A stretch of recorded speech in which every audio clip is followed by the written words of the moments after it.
Vamos a estar viendo este texto que acabamos de hacer lectura todos. Me refiero al capítulo 10 del libro de Romanos. Romanos, el capítulo 10. Y esta enseñanza, predicación, se titula La palabra de Dios, el instrumento. La palabra de Dios, el instrumento. Vamos a estar de manera puntual en este tiempo viendo los versículos 12 al 21. Romanos 10, versículo 12 al versículo 21. En los anteriores versículos que estuvimos considerando también la semana pasada, hermanos, consideramos el amor que tenía el apóstol Pablo por sus compatriotas del pueblo de Israel, ¿verdad? Y cómo él mostraba ese amor, que era ese deseo de su corazón, que era para salvación, lo mostraba mediante la oración por ellos, orando constantemente por ellos, pero también mediante la proclamación de su palabra, mediante la proclamación de las Escrituras. Y también los versículos finales de esta primera parte de Romanos 10, vimos la justicia que es según la ley o la justicia que es por medio de la fe. La justicia que es según la ley es cuando el hombre, el ser humano, intenta o procura establecer su propia justicia, o justificarse a sí mismo, o salvarse a sí mismo y no por Cristo. La Biblia dice que el justo por la fe vivirá. No dice por la ley vivirás, ¿verdad? Sino por medio de la fe. Entonces la ley dice, haz esto y vivirás, ciertamente, pero también dice, si no lo haces, morirás o estarás bajo la maldición de la ley. Mientras que la justicia, que es por medio de la fe, nos dice, cree en Cristo Jesús y vivirás, porque el justo por la fe vivirá. Y esa fe, ¿cómo se expresa? Creyendo en el corazón que Dios le levantó entre los muertos y confesándolo con nuestra boca como Jesucristo nuestro Señor. Pero ahora sigue diciendo Pablo en el versículo 12, porque no hay diferencia entre judío y griego, pues el mismo que es Señor de todos, es rico para con todos los que le invocan. Recordemos que él viene diciendo, o citando a Isaías, he aquí que pongo en Sión una piedra de tropiezo, hablando de Cristo, ¿verdad? Y que todo aquel que para Cristo es esa piedra, que para algunos es tropiezo, para algunos es roca de la salvación. Recuerda David diciendo, eres mi roca de mi salvación. Y que todo aquel que creyere en esa roca, la cual es Cristo, no será confundido ni será avergonzado y no perecerá. Pero ahora Pablo dice, no hay diferencia. No hay diferencia. Esta, hermanos y amigos, es una declaración muy importante que hace el apóstol inspirado por el Espíritu. ¿Importante para qué? Para el entendimiento de la carta a los romanos y para el entendimiento de cómo es el plan de salvación de Dios para todas las naciones. Esa pequeña frase, no hay distinción, no hay diferencia. Así lo traduce la Biblia de las Américas. No hay distinción entre el judío y el griego. ¿A qué se refiere con el griego? A los gentiles. No hay distinción entre los judíos y los que no son judíos. Es decir, es en vano pretender hacer una diferencia o una distinción cuando Dios mismo nos está diciendo acá que no hay distinción, que no hay diferencia entre el judío y el griego. Por ejemplo, el mismo apóstol en Gálatas 3 nos dice algo también muy similar. Gálatas 3:28, texto que ustedes recuerdan. Ya no hay judío ni griego, No hay esclavo ni libre, no hay varón ni mujer, porque todos vosotros sois uno en Cristo Jesús. ¿Esto qué más nos enseña? Esta palabra, no hay distinción, no hay diferencia entre judíos y griegos. Quiere decir también que no hay preferencias en el trato de Dios. Dios, sabemos por las Escrituras que Él no hace acepción de personas, ¿verdad? Ni tampoco podemos decir que Él hace acepción de naciones. ¿Por qué? ¿Por qué no hay distinción? No hay diferencia. ¿Cuál es la razón principal, hermanos? Es decir, puede haber una diferencia étnicamente hablando, nacionalidades diferentes, pero todos están en las mismas condiciones ante Dios. Por eso no hay distinción. Porque por un lado, todos son igualmente culpables delante del Señor. Eso ya lo hemos visto y solo quisiera leer algunos textos. Romanos 2:1. Por lo cual eres inexcusable, oh hombre, quien quiera que seas tú. Romanos 2:24. O leeré del 17. He aquí tú que tienes el sobrenombre de judío y te apoyas en la ley y te glorías en Dios y conoces su voluntad. Eres instruido por la ley y apruebas lo mejor y confías en que eres guía de los ciegos. Ahí está hablando de los judíos.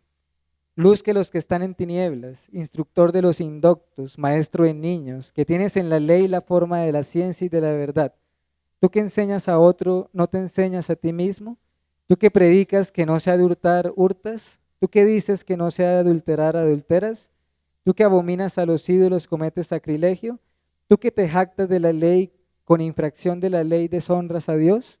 Porque como está escrito, el nombre de Dios es blasfemado entre los gentiles por causa de vosotros. ¿Quiénes son esos vosotros?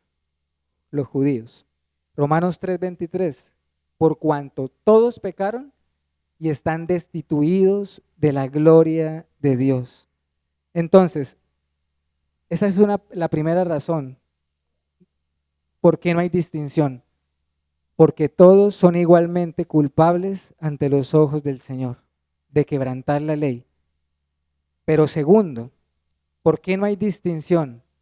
Porque Dios por su gracia y mediante la fe concede la salvación y el perdón de los pecados y su justicia a gentes de todas las naciones, de entre judíos y de entre gentiles. Ahí hay dos razones que creo que el texto y Romanos en general nos está enseñando, por la cual no hay distinción. Nos sigue diciendo nuestro texto, el versículo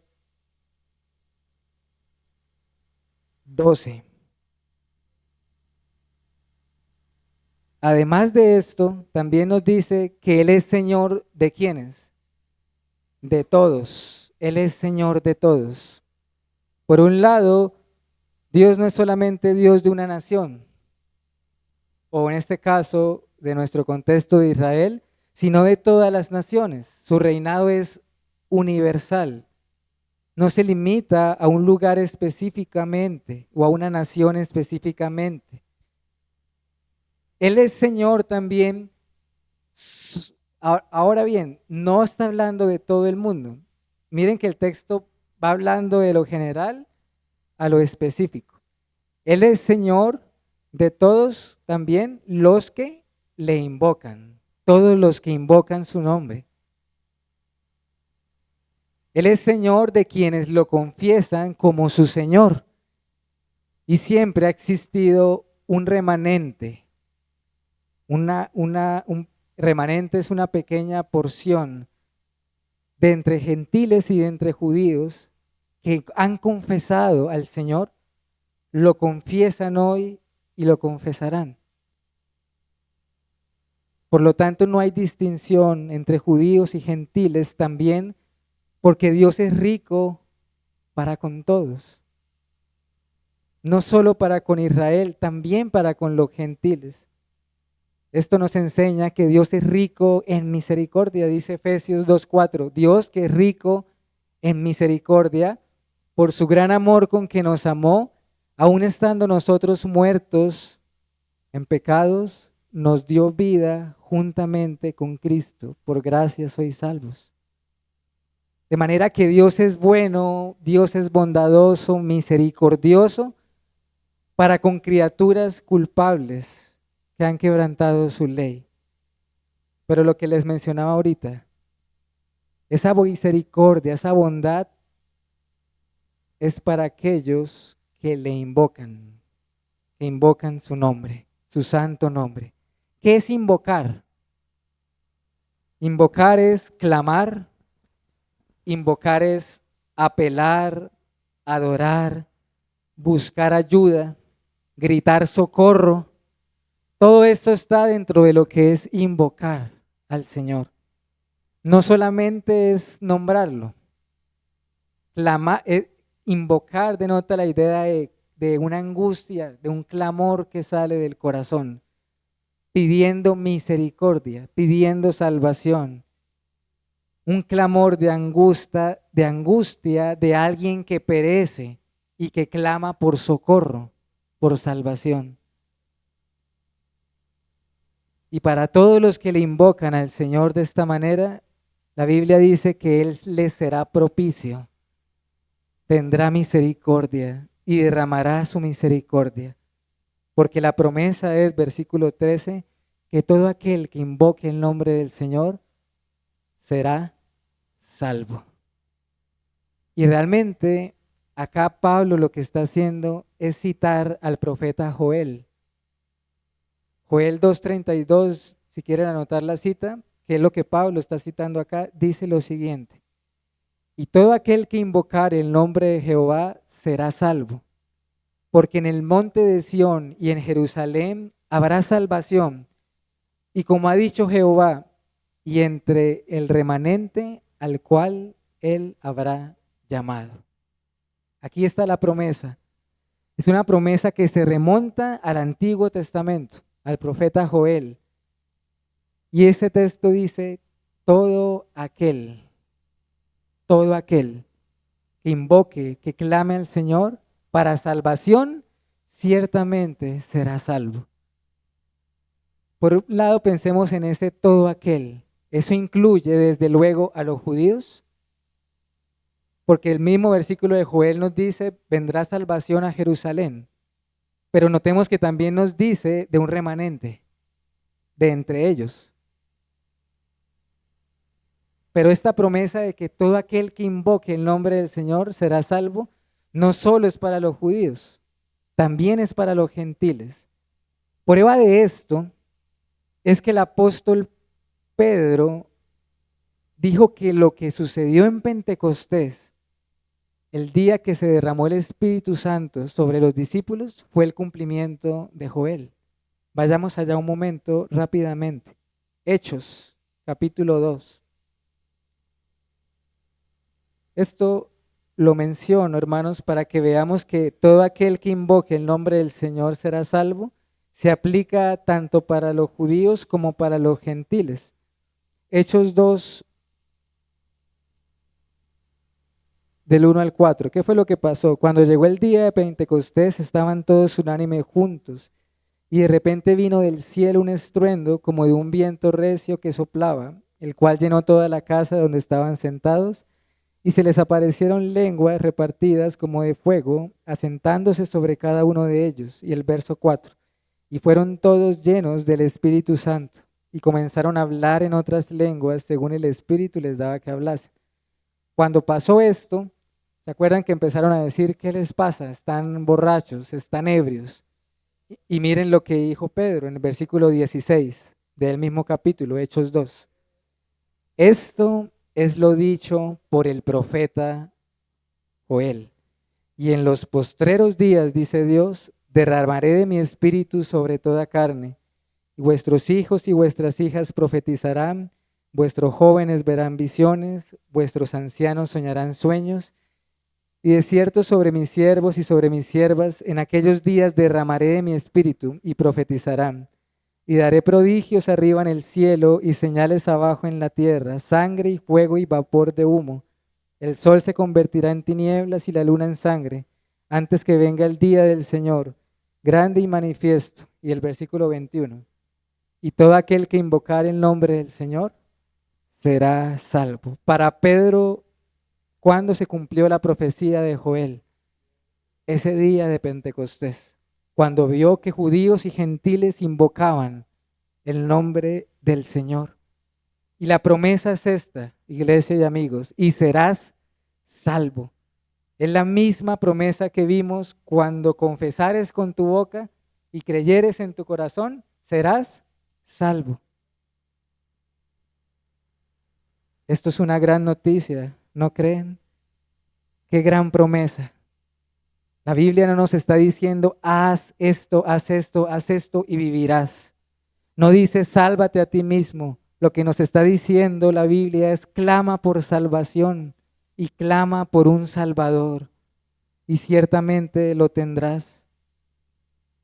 Ahora, hermanos y amigos, el apóstol en el versículo 14 y 15 de nuestro texto nos da una preciosa enseñanza.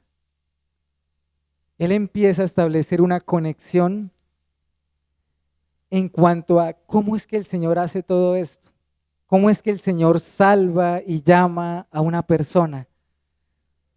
Y como Él nos viene hablando, recordemos de todo aquel que invoque el nombre del Señor, es como si Él retrocediera un momento y dijera, bueno, preguntémonos esto, pero ¿cómo es que alguien puede llegar a invocar al Señor? Listo, la promesa es el que invoque al Señor será salvo, ¿cierto? Pero ¿cómo sucede esto? ¿Cómo una persona, un individuo de cualquier nación puede llegar a invocar al Señor para salvación? Porque, hermanos, nadie invoca al Dios vivo y verdadero de la nada, por el azar, porque sí, ¿cierto? Ocurren ciertas cosas antes de eso. Y Dios utiliza varios instrumentos para eso. Y la primera conexión que Pablo hace es entre invocar y creer. Invocar y creer.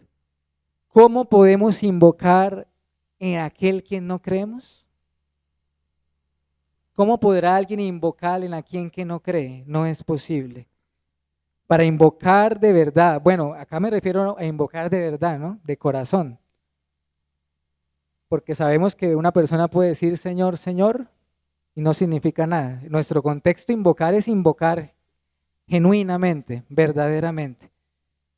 ¿Cómo invoca a alguien a Dios para salvación sin creer en Él primero?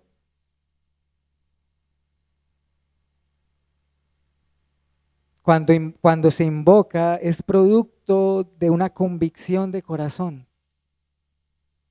Después sigue habiendo una conexión, no termina allí. Ahora hace la conexión entre creer y qué, y oír. Entre creer y oír. Como diciendo, bueno, ¿y cómo alguien llega a creer en aquel de quien no ha oído? Así como es imposible que alguien invoque al Señor sin creer en Él, también es imposible que alguien crea sin antes oír de hablar de aquel a quien debe creer. Esto nos enseña que la fe no es algo vago, abstracto, sin definir. Nos enseña que la fe de la Escritura tiene un contenido para creer en el Señor, pero necesitamos oír acerca de Él. ¿Cómo creeremos en aquel que no conocemos? ¿Cómo creerán si no se conoce al Señor? Pero la conexión no termina allí. ¿Sí notan cómo va avanzando? ¿Oír qué? Listo. Para invocar se necesita creer. Para creer se necesita oír. ¿Pero oír qué? La predicación del Evangelio. Entonces Pablo lleva el asunto al punto de mencionar los instrumentos que Dios utiliza para que alguien oiga el Evangelio. Por eso dice a continuación, ¿cómo oirán sin haber quien les predique?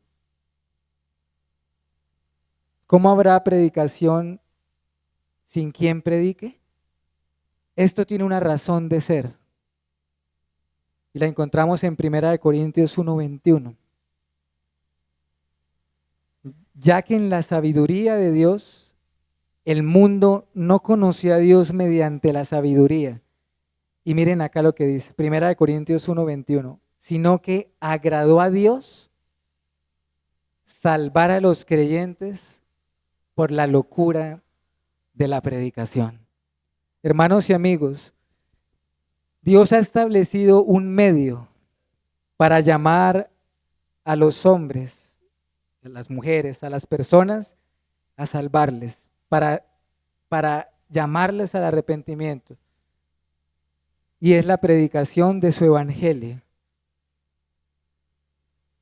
que para el mundo es una locura, pero para los suyos ese evangelio es glorioso.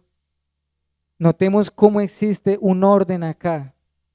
Hay una fuente de todo, hay un cómo. Y también hay unos instrumentos establecidos por Dios para llamar a los pecadores a la salvación.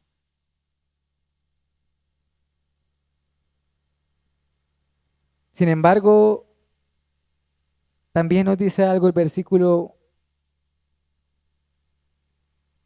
14 y 15. Dice, ¿y cómo predicarán si no fueren enviados? Cada creyente que profesa la fe en el Señor ha sido enviado y ha sido comisionado por el Señor para este deber de la proclamación de su evangelio. ¿Cuándo se dio esa comisión? Cuando el Señor dio la gran comisión antes de su ascensión. Él allí establece, instituye la gran comisión, que la leeré rápidamente. Mateo 28, 18 al 20. Y Jesús se acercó y les habló a sus discípulos diciendo, toda potestad me es dada en el cielo y en la tierra.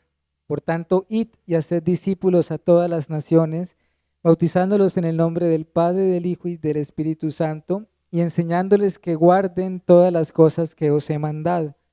Y aquí que yo estoy con vosotros todos los días hasta el fin del mundo. Amén. Allí el Señor comisionó a los discípulos, ¿verdad?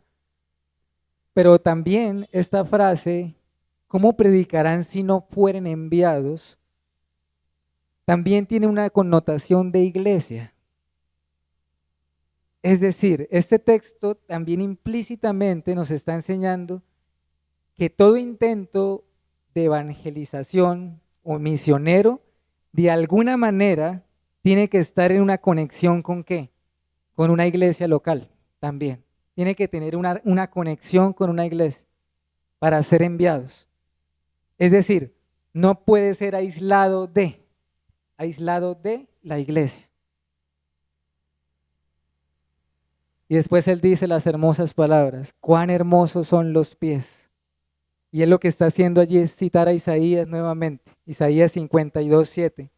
Cuán hermosos son sobre los montes los pies de los que traen alegres nuevas, del que anuncia la paz, del que trae nuevas del bien, del que publica salvación, del que dice a Sión, tu Dios reina. La Biblia nos habla de la bienaventuranza y de cuán hermosos son aquellos pies que anuncian su evangelio. De cuán hermosas son aquellas manos que siembran la preciosa semilla del evangelio en diferentes terrenos. Hermanos, es un privilegio y es un honor que Dios permita que los suyos puedan ser instrumentos para el avance de su reino. Piensen en eso, Dios hubiese podido usar a ángeles directamente él mismo, pero él escogió a vasos de barro, como dice la Biblia, para que la excelencia del poder sea suya y no de nosotros.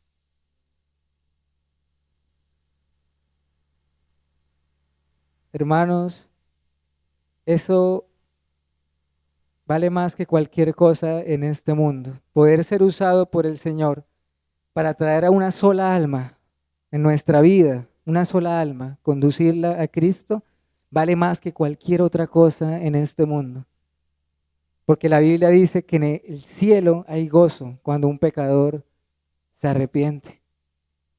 Lucas 15:7. Esos pies del cual nos habla acá Isaías y Pablo, esas manos que son portadoras de las mejores noticias que alguien jamás pueda oír, porque nos dice cuán hermosos son los pies de los que anuncian que la paz. El evangelio es un evangelio de paz. Eso era lo que cantábamos ahorita en el himno, oíd un son en alta esfera. Eso fue lo que le dijeron los ángeles a los pastores aquel gran día cuando el Verbo se hizo carne. Gloria a Dios en las alturas y paz a los hombres, buena voluntad, porque eso es el evangelio. El evangelio es un evangelio de paz porque es un evangelio de reconciliación. El evangelio son las buenas noticias de cómo Dios puede salvar a una persona que está perdida en delitos y pecados y llevarlo a reconciliarlo con Dios para que ya no haya enemistad. Sin embargo, hermanos y amigos, veamos los últimos versículos. El mismo profeta Isaías, que anunció que el evangelio sería anunciado, ese evangelio de paz, también dijo las siguientes palabras: ¿y quién ha creído a nuestro anuncio? ¿A quién se le ha manifestado el brazo del Señor? Isaías 53:1. ¿Qué quiere decir estas palabras? ¿Quién ha creído a nuestro anuncio? Esto quiere decir que de antemano fue anunciado que no todos los que oigan estas buenas nuevas responderán con fe y arrepentimiento. No todos obedecerán al evangelio, más bien que lo rechazarán. Y esto no es solamente como algo que Isaías anunció que pasaría más adelante. Esto ha pasado siempre. Porque Isaías, cuando escribió Isaías 53:1, habla en término presente, no en futuro. Él dice: ¿quién ha creído a nuestro anuncio? Verso 17. Así que la fe es por el oír y el oír por la palabra de Dios. ¿Cómo viene la salvación, hermano y amigo? Versículo 17. Este versículo es muy importante, lo que se dice acá. Pablo nos está diciendo y enseñando en todos Romanos, incluso en otros lugares de la Biblia, que la salvación solo se recibe por medio de la ¿qué?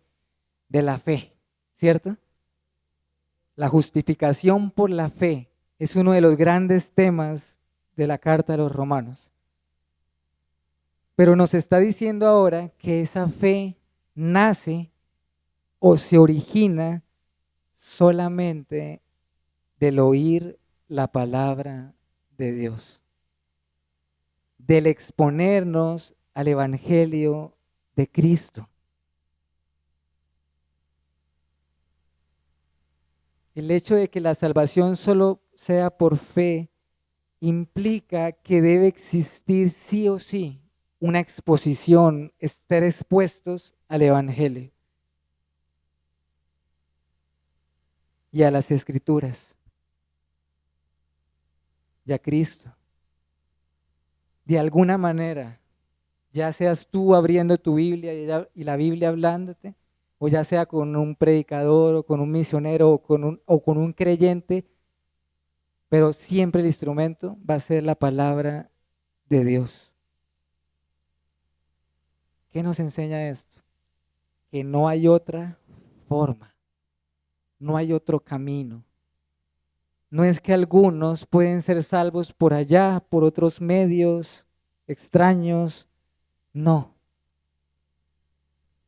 Este texto nos está diciendo que sin el Evangelio y sin anuncio del Evangelio no puede haber salvación.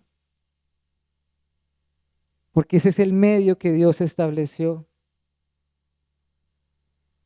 Y también, hablando de la fe, esta no solo se origina en la predicación del Evangelio, sino que la fe cuando ya existe, cuando ya Dios ha obrado en alguien, la fe también solo puede nutrirse por el mismo instrumento, por las Escrituras.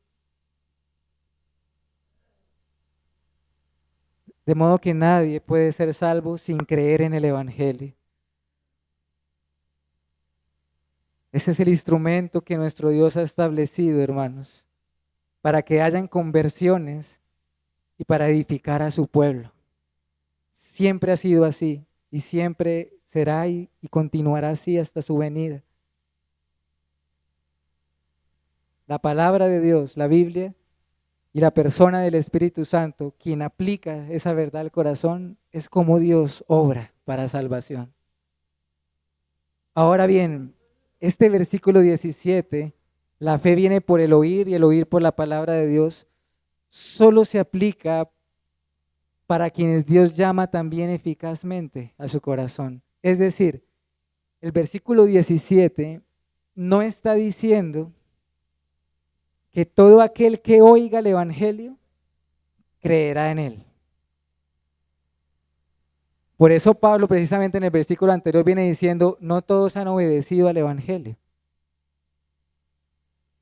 Porque nuestro Señor Jesucristo dijo en Mateo 22:14 que precisamente muchos serán los llamados, mas pocos los escogidos. Y esto es lo que nos enseña los versículos finales de Romanos 10.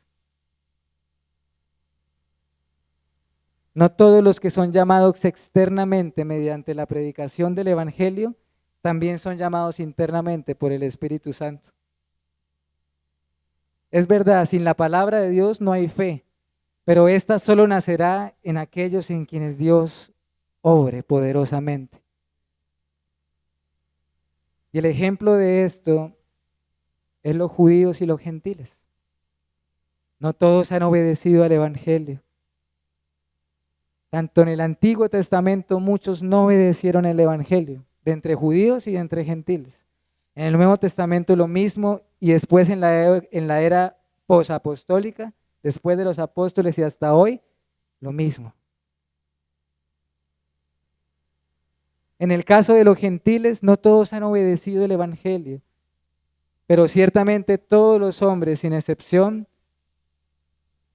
han sido expuestos a la revelación de la creación en el Salmo 19, para que nadie quede sin excusa.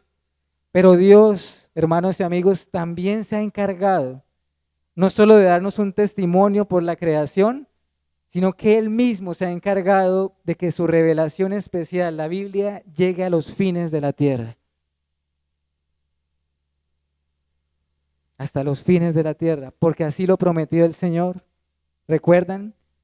Recibiréis poder cuando haya venido sobre vosotros el Espíritu Santo y me seréis testigos en Jerusalén, en Judea, en Samaria y hasta lo último de la tierra.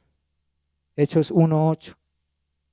Dios prometió que su palabra se extendería desde Israel, que la recibió de primera mano, hasta los fines de la tierra.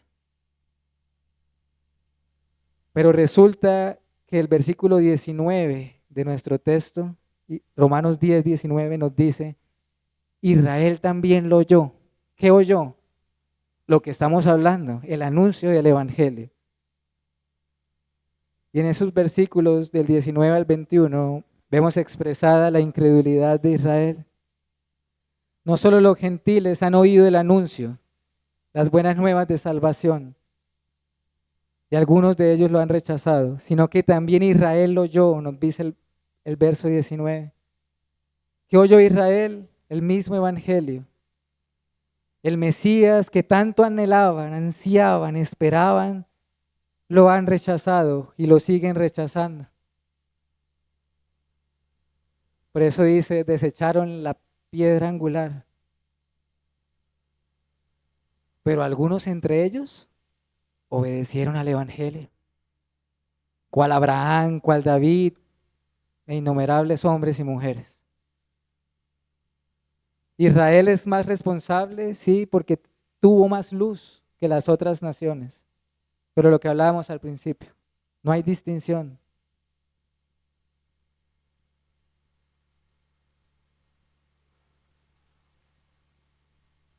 El plan de Dios para las naciones.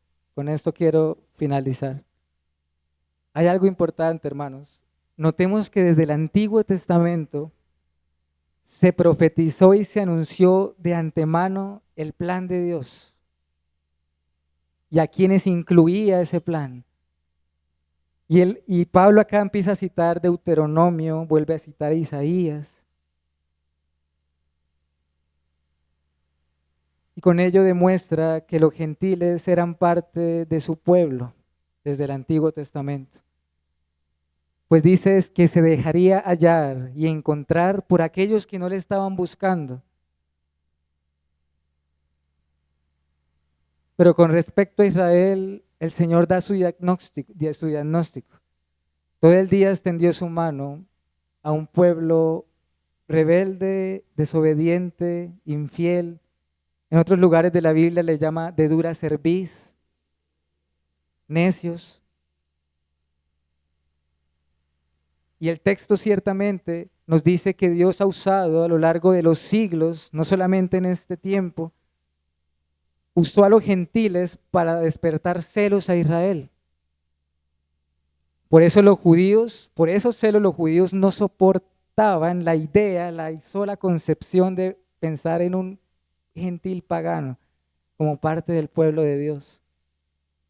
Sin embargo, hermanos y amigos, esto no quiere decir que la iglesia en la Biblia sea como algo parecido a un paréntesis en los planes de Dios.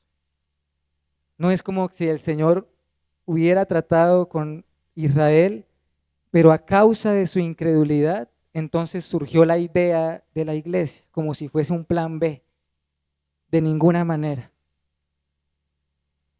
Porque ya Dios le decía a Pedro, tú no llames inmundo lo que Él ha purificado. Desde Joel, todo aquel que invoque el nombre del Señor será salvo. Desde el Antiguo Testamento, Dios llamaría a personas que nadie lo creería, como Ruth, la moabita, como Rahab de Jericó, Naamán, no solo para ser parte de su pueblo, sino incluso para ser parte de la genealogía del bendito Salvador. Solo que evidentemente este plan para todas las naciones fue aumentando progresivamente en la revelación, hasta que fue más claro. Finalizo con lo siguiente, hermanos. Admiremos las riquezas de Dios. Hemos visto que Dios es rico en misericordia para con todos los que le invocan. Y la Biblia nos dice, no menosprecies las riquezas de su gracia, de su benignidad, porque ellas te conducen al arrepentimiento. Nosotros que éramos pobres en nuestros delitos y pecados, la Biblia dice que Cristo, siendo rico, se hizo pobre para que con su pobreza fuésemos enriquecidos. Segunda de Corintios 8:9. Ese texto es precioso si lo quieren anotar. Segunda de Corintios 8:9.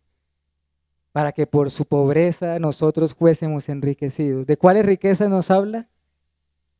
Perdón, reconciliación, justificación, redención, salvación. Te invito a que clames al Señor de corazón, a que le invoques, a que creas en tu corazón en Jesucristo y le confieses como Señor, porque la promesa sigue intacta. Serás salvo, serás salvo. Hermanos, honremos su palabra. Dios ha prometido honrar su palabra. No caigamos en la tentación de usar otros instrumentos, otras estrategias.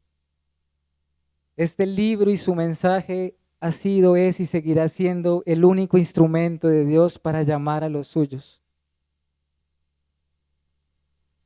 Dios nos permita ver también el privilegio y la responsabilidad de anunciar el mensaje que sigue siendo poder de Dios para salvación a todo aquel que cree. Romanos 1:16, al judío y al griego. Alabemos a nuestro Dios y démosle gracias por la fidelidad en el cumplimiento de su pacto. Él ha cumplido su pacto, lo está cumpliendo y lo seguirá cumpliendo. Veíamos el miércoles en el culto de oración el Salmo 117. Alabad naciones todas, pueblos todos, alabad al Señor. Hermanos, Dios ha cumplido su promesa, la simiente, bendita simiente, ¿recuerden? En la simiente de la mujer en Génesis 3:15. Y esa misma simiente fue la que una vez, años después, le dijo a Abraham, en tu simiente serán benditas todas las familias de la tierra. Pero esa simiente no era Abraham.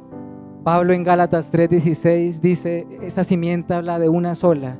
Y él mismo dice textualmente, la cual es Cristo. La cual es Cristo. De modo que alabemos y demos gracias a nuestro Dios por su palabra, por su paciencia, su misericordia.